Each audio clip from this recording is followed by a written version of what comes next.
Darkness. Not night. Something older. Alive. A church bell rang. Once. Twice. 3 times. Silence. Bare footsteps followed, slow, steady, walking toward something final. The fog lifted to reveal a lonely coastal road. At its end stood an ancient church, its bell tower lost in mist.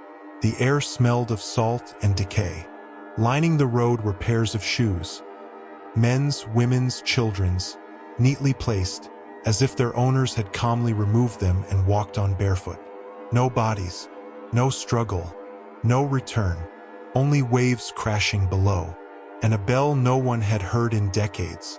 Every missing person's shoes appeared here, but they never did. Searches found nothing, except one detail. Before vanishing, each had entered the church, closed the confessional, and whispered their darkest sins. The church stood in a forgotten fishing town where the sea never rested. Day and night, waves crashed violently against the black cliffs below, their echoes carrying through every narrow street. Almost every evening, a thick blanket of fog rolled in from the ocean, swallowing the town until only the church bell tower remained visible above the mist. No one remembered who built the church. Some claimed it had stood there for more than 4 centuries. Others believed it was even older than the town itself. Its stone walls had endured countless storms. Its wooden doors had welcomed generations of worshippers. Children took their first steps inside its halls during baptisms. Young couples stood before its altar to exchange their vows. Families gathered beneath its stained glass windows to mourn the dead before carrying them to the cemetery overlooking the sea. For the people of the town, the church was more than a place of worship. It was the heart of their lives, and at the center of it all was the priest. He knew every family by name. He visited the sick without being asked. He blessed fishing boats before they sailed. He comforted grieving parents.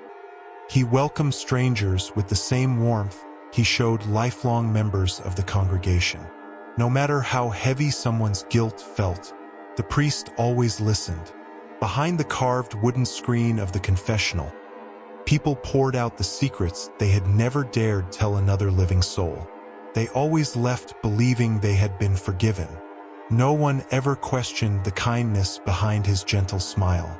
No one imagined that the face offering them comfort was hiding a darkness that had not yet revealed itself. Because every nightmare has a beginning, and this one began with a single secret. Years before the disappearances, long before the whispers, long before anyone feared the church after sunset, the first crack had already formed. The priest carried a secret no one was ever meant to discover. He had begun a forbidden affair with the wife of one of the town's fishermen. Their meetings always took place after the evening service. When the last worshiper had gone home, when the candles had burned low, when darkness wrapped itself around the old stone church, she would quietly slip through the side entrance. No one questioned why the church remained lit long after midnight. No one imagined what was happening behind its ancient walls. For months, their secret remained hidden, until one evening, a devoted member of the congregation returned to the church to retrieve the Bible he had accidentally left behind. As he stepped inside, he heard unfamiliar voices, soft laughter, whispered promises. Curiosity led him toward the priest's private quarters. Then, he froze. Standing in the doorway, he witnessed the priest embracing another man's wife. For several long seconds, no one moved. The priest's face drained of color. The woman covered her face in shame. The silence was unbearable. Finally, the witness turned to leave. "Please," the priest called after him. "It isn't what you think." The man stopped only long enough to answer. "You've broken your vows. You've betrayed this church. And tomorrow, everyone will know."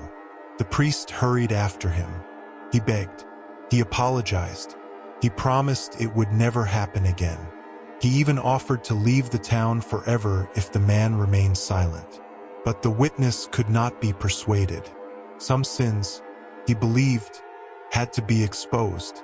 As the man reached the church doors, the priest made one final request. "Please, come back tonight. Allow me one last chance to explain everything." The witness hesitated, then nodded. "If this is truly your last confession, I'll listen." That night, he returned to the church alone. It was the last time anyone ever saw him alive. The church was empty when the man returned that night. Only a few candles flickered, casting long shadows across the stone walls. Outside, the wind howled against the stained glass as waves crashed below. The priest greeted him with a tired smile. "I only ask that you listen." For a moment, it seemed peace was possible. But some truths refused to stay buried. "You betrayed everything this church stands for," the man said. "Tomorrow, everyone will know." The priest's face drained of color. He begged. He pleaded. He promised to leave forever. The answer never changed. "No." Silence filled the sanctuary. Then, the priest grabbed a brass candlestick. One desperate swing. The man fell. Another strike. Then another. The echoes lingered in the empty church. When it was over, only the priest's ragged breathing remained. The man lay still on the cold stone floor. Blood slowly spread between the cracks, creeping toward the altar. The moment it touched the stone, every candle went out. Darkness swallowed the room. Without warning, the church bell rang. Once, twice, 3 times. Outside, the sea fell silent. The wind stopped. Even the gulls vanished. For one impossible moment, the world held its breath. Then something stirred beneath the church. Something ancient. Something waiting for blood to return to holy ground. The darkness beneath the church was no ordinary darkness. Long before the town existed, long before the first stone of the church was laid, something had been imprisoned beneath that ground. For centuries, the sacred land above it had been enough to keep it asleep. But sacred places can be defiled. And that night, the blood of an innocent man stained the altar. The ancient seal was broken. A cold breath filled the sanctuary. The darkness surrounding the priest began to move. It stretched across the floor like living smoke before slowly climbing the walls.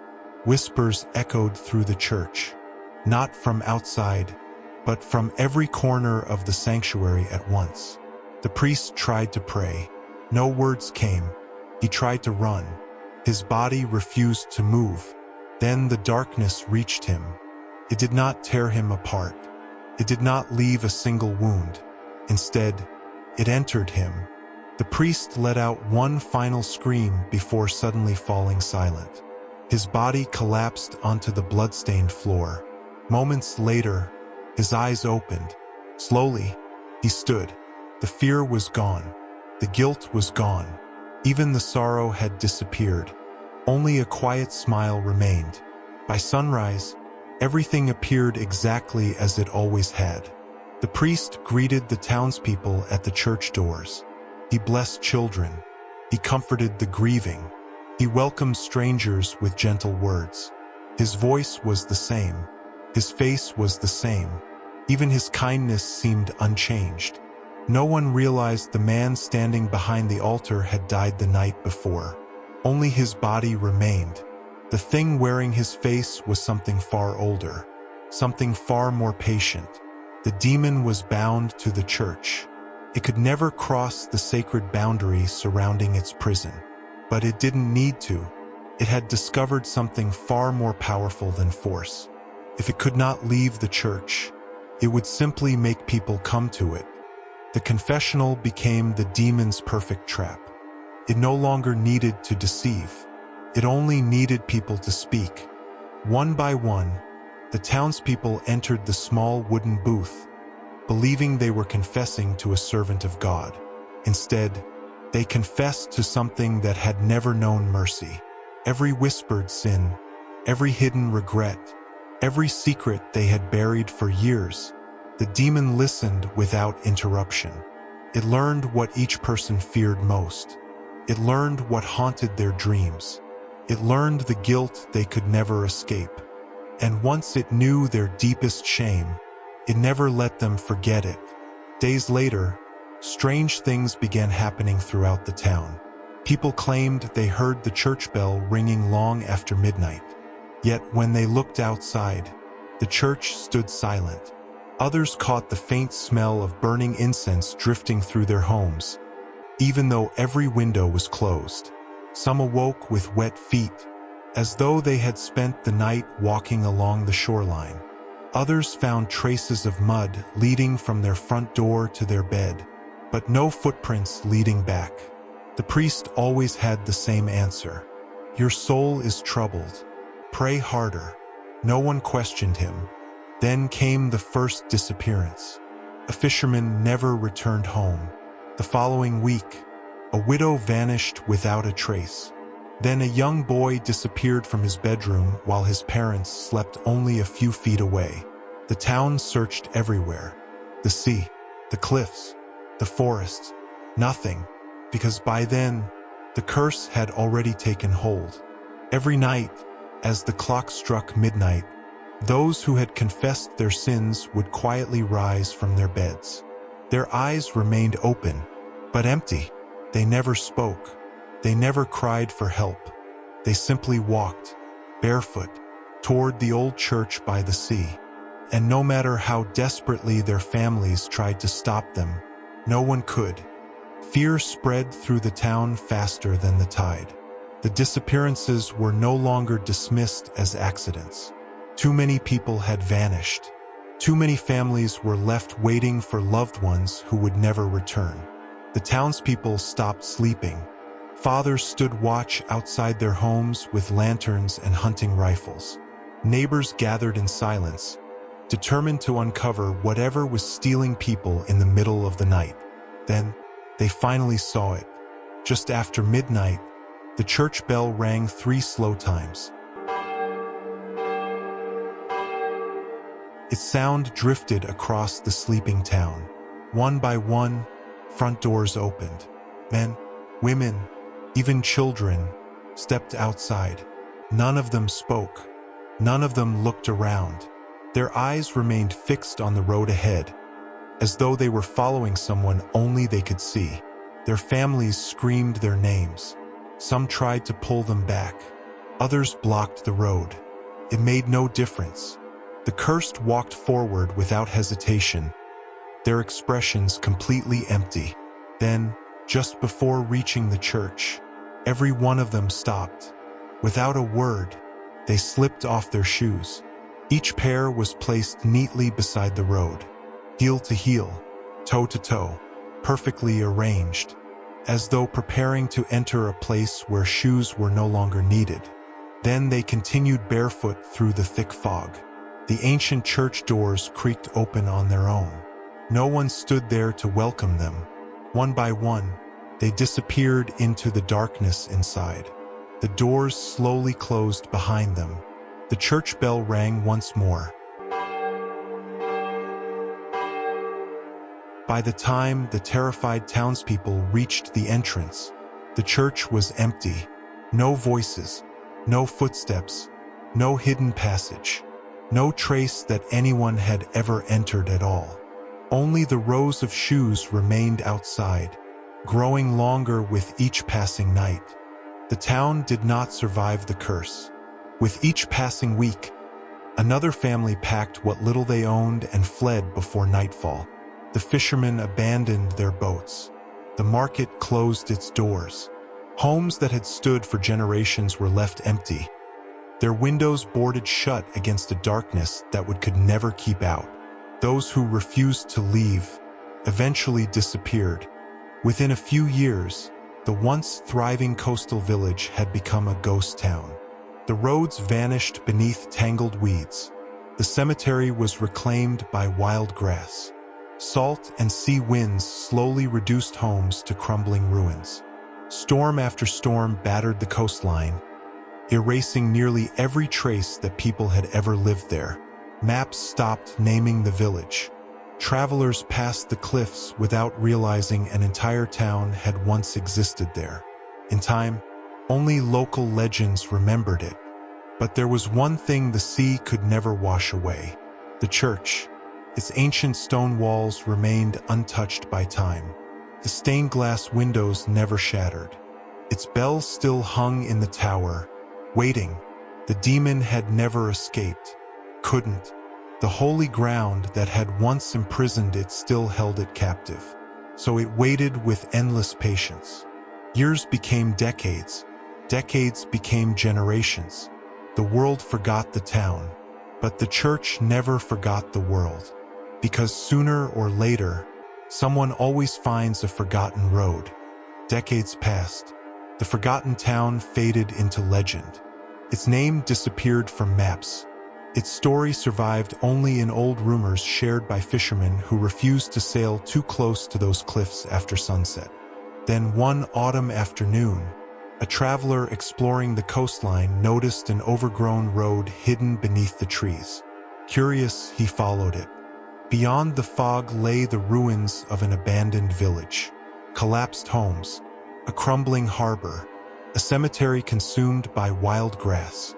But at the very center, one building stood untouched: the church.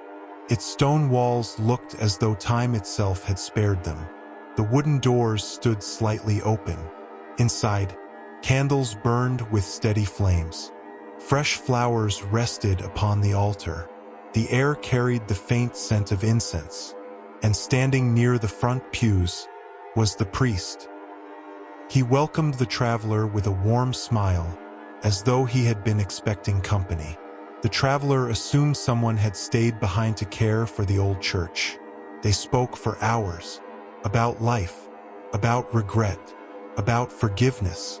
Before leaving, the traveler admitted a secret he had carried for years, one that had haunted him every day. The priest listened without interruption, then smiled. "You are forgiven." For the first time in years, the traveler felt at peace. He thanked the priest, returned to his car, and drove home. That night, the old church bell echoed inside his dreams. Once, twice, 3 times. His eyes opened. He was no longer lying in bed. He was standing, barefoot. His front door was already open. A cold wind drifted through the house. For one brief moment, he tried to move. He tried to call for help. But his body no longer belonged to him. Slowly, he stepped into the darkness. Days later, a passing driver noticed a fresh pair of shoes neatly arranged beside an old coastal road. Beyond them, an ancient church stood waiting beneath the fog. The bell rang 3 slow times. Inside, the priest watched from the doorway. His gentle smile never changed. Another confession had found its way home. Not every confession is heard by God.